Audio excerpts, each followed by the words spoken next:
Bonsoir. Habituellement, les reportages d'actualité suivent les groupes d'intervention de la police et de la gendarmerie française.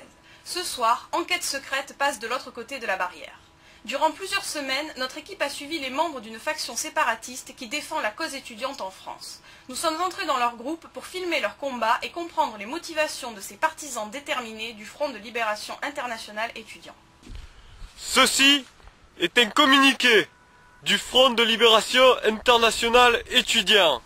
Dans la nuit du 6 au 7 décembre 2008, le sort de la France bascule de manière tragique dans les affrontements violents qui vont opposer des étudiants à l'État français. La conférence de presse dite du maquis alésien marque un tournant dans l'histoire de la jeunesse. Une poignée d'hommes cagoulés et armés a décidé de prendre en main son destin et celui de tous les étudiants présents sur le territoire national. Ils vont alors proclamer leur profession de foi et mettre en garde le gouvernement. C'est le début d'une guerre ouverte qui laissera des séquelles à toute une frange de la population. Ceci est le récit d'un combat pour la liberté. Ce groupe à but politique est né du rassemblement de différentes factions séparatistes, nationalistes, indépendantistes et autonomistes déjà existantes sur le territoire français. Les différentes mouvances rassemblées en son sein partagent un but et des motivations communes concernant la politique à mener auprès des étudiants en France. Le Front de Libération Internationale étudiant réunit des militants du mouvement dissident corse Cabretta Rivolta, du clan niçois Saint-Pré-Nissart, du groupuscule Vierzon clandestin, de la branche armée du groupe d'action de Pertuis Libre, de la faction Tourangeau jusqu'à la mort, ainsi que du Popip Vaincra de la Réunion. Pouvez-vous nous parler de la dimension géographique et ethnique du combat mené par le FLIE ? Oui, bien sûr. Partout, on parle de nationalisme et de revendications locales. Les soi-disant défenseurs de la liberté ne pensent qu'à se sauver eux-mêmes. Ils oublient trop vite les valeurs morales de la lutte. Nos différences, elles nous permettent de toujours nous sentir unis face à l'oppression commune que nous subissons tous de façon commune. Et vous-même, de quelle mouvance êtes-vous issu ? En fait, j'aurais tendance à me définir comme un radical d'extrême, un radical extrême. Ce que j'ai fait, c'est que j'ai fondé la branche armée du groupe d'action pour Pertuis Libre, dont les dirigeants politiques carriéristes ont surtout pensé à servir leurs intérêts plutôt que ceux du peuple étudiant. Et du coup, j'ai rejoint le FLIE car ces idéaux rejoignent totalement les miens et nous étions, pour ainsi dire, destinés à nous unir ensemble.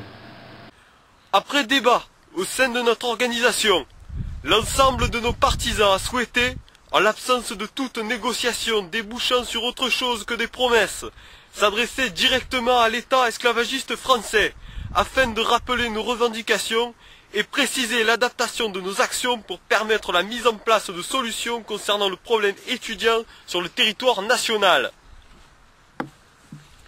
L'heure n'est plus aux concertations alibis et aux écrans de fumée que sont les sempiternelles mesures en faveur des étudiants, annoncées avec zèle par les missionnaires éphémères ou par ceux qui se vendent par carriérisme, servant alors pitoyablement la caution de l'État. Face à ces enjeux majeurs que sont l'éducation et la formation, nous luttons et nous lutterons avec tous nos moyens et avec la plus grande détermination pour ne pas laisser perdurer un tel système qui condamne les étudiants au chômage et à l'exil. L'urgence de la situation impose une réelle et rapide prise en compte politique de la question fondamentale d'un système éducatif au service des étudiants. Pourquoi avez-vous rejoint la cause étudiante ? Je rejoins la cause étudiante après l'incarcération de mon frère à l'école des mines d'Ariès.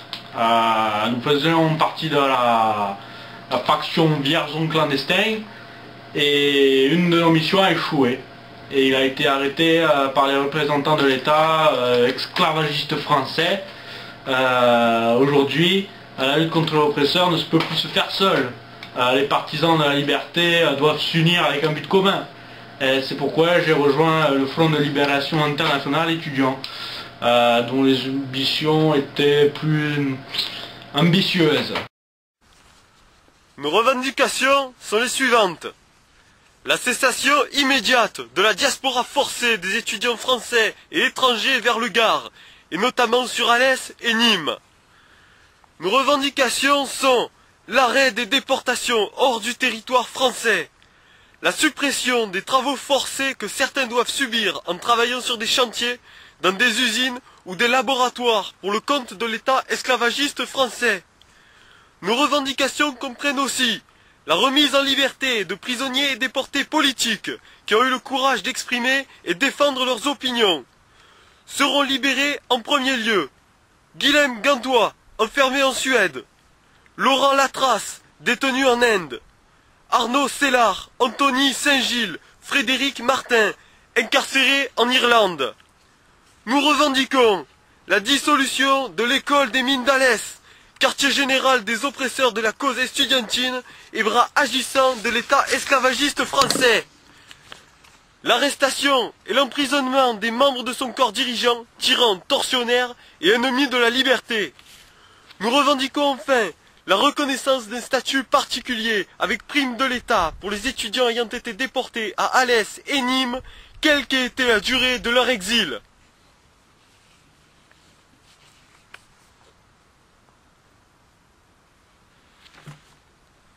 En attendant la mise en place effective de ces mesures, le Front de Libération Internationale Étudiant entamera une lutte armée par le biais d'une série de coups d'éclat, sans échéance de temps et sans limite géographique. Ces nuits bleues sur le Gard montreront à l'État esclavagiste français que le Front ne reculera devant rien pour assurer la défense et la reconnaissance du peuple étudiant. Les infrastructures visées par les plastiquages et mitraillages seront les plus représentatives de la même mise hégémonique et du joug écrasant de l'État français sur la classe étudiante. Les bâtiments de l'école des mines d'Alès, le LGEI, le CMGD, l'ERIE, l'ADRIR et la DDE, qui par son manque de compétences compromet chaque matin sur les routes la vie des étudiants déportés dans le Gard. Avant que vous rejoigniez le FLIE, quel a été votre plus grand coup d'éclat? Aïe, le plus grand coup d'éclat. Quand j'étais avec le clan d'Acabreta Rivolta, nos actions étaient dirigées contre les constructions scolaires sauvages. C'est-à-dire les constructions scolaires sauvages, ce sont les écoles, les universités qui sont construites sur la bande littorale ou à l'intérieur des terres. Et donc, ce jour-là, nous avons plastiqué une université de chimie. Et les produits chimiques présents dans les laboratoires ont décuplé la puissance de l'explosion. My God, ça a rasé la mairie juste à côté. Et votre pire expérience? Ah. La pire, c'est la fois où Anto il a oublié les clés à l'intérieur du véhicule d'assaut. Et il a fallu aller désamorcer notre propre bombe et ensuite on a poussé la voiture jusqu'à la planque.